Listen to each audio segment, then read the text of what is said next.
Hey guys, thanks for watching part 2 of our preemption video series.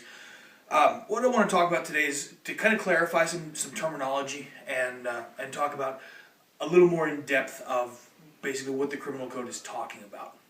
So first off, I want to reiterate that legally we can preempt with violence, but we cannot initiate a situation. We can't assault somebody. We do not have to wait until we're physically harmed to react. And that's the important distinction that a lot of people seem to miss. In particular, people that have studied traditional martial arts, especially from a young age when they've been taught, don't start fights, don't hit people, wait till you've been attacked. All this kind of stuff has been drilled into these kids, in particular in the traditional martial arts. So the criminal code often uses the term reasonable belief. Basically it says you can use force against somebody when you reasonably believe that force is being used against you, or the threat of force, of course, which is where we get our preemption from. So there's essentially 4 things that constitute reasonable belief. And we're going to go over those 4 things. The first one is ability. Obviously, your attacker has to have the ability to carry out whatever threat is being presented to you.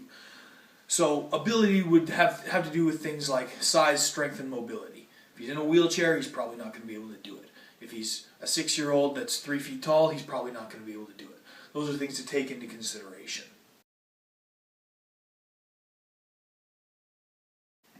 So number 2 would be proximity or opportunity.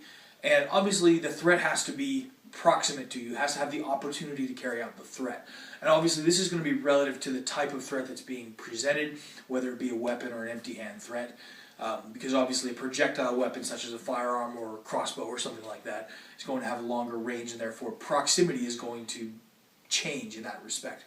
But the principle stays the same. They have to be close enough to use whatever threat of force that they're presenting.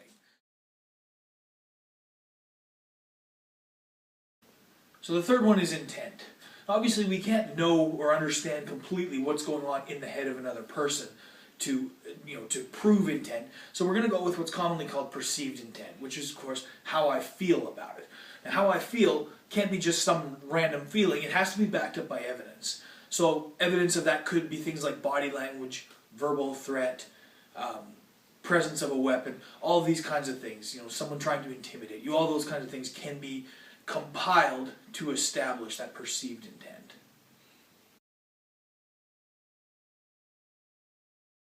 So the final step in the equation is preclusion. Preclusion basically is a preventative action beforehand.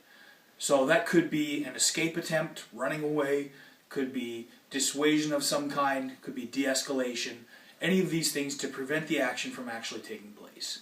Now, legally speaking, Canadian law does not require you to retreat. That's something that's recently been changed.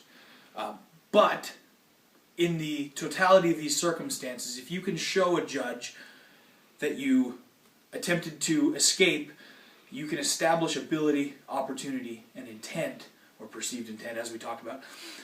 All of these things are going to really look good in a cohesive defense that you were legitimately in fear for your health or safety, and you reasonably believed that there was a threat of violence being used against you.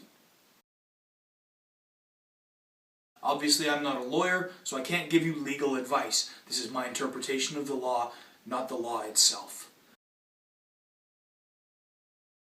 If you like this video, subscribe to our YouTube channel, Diamondback Combative.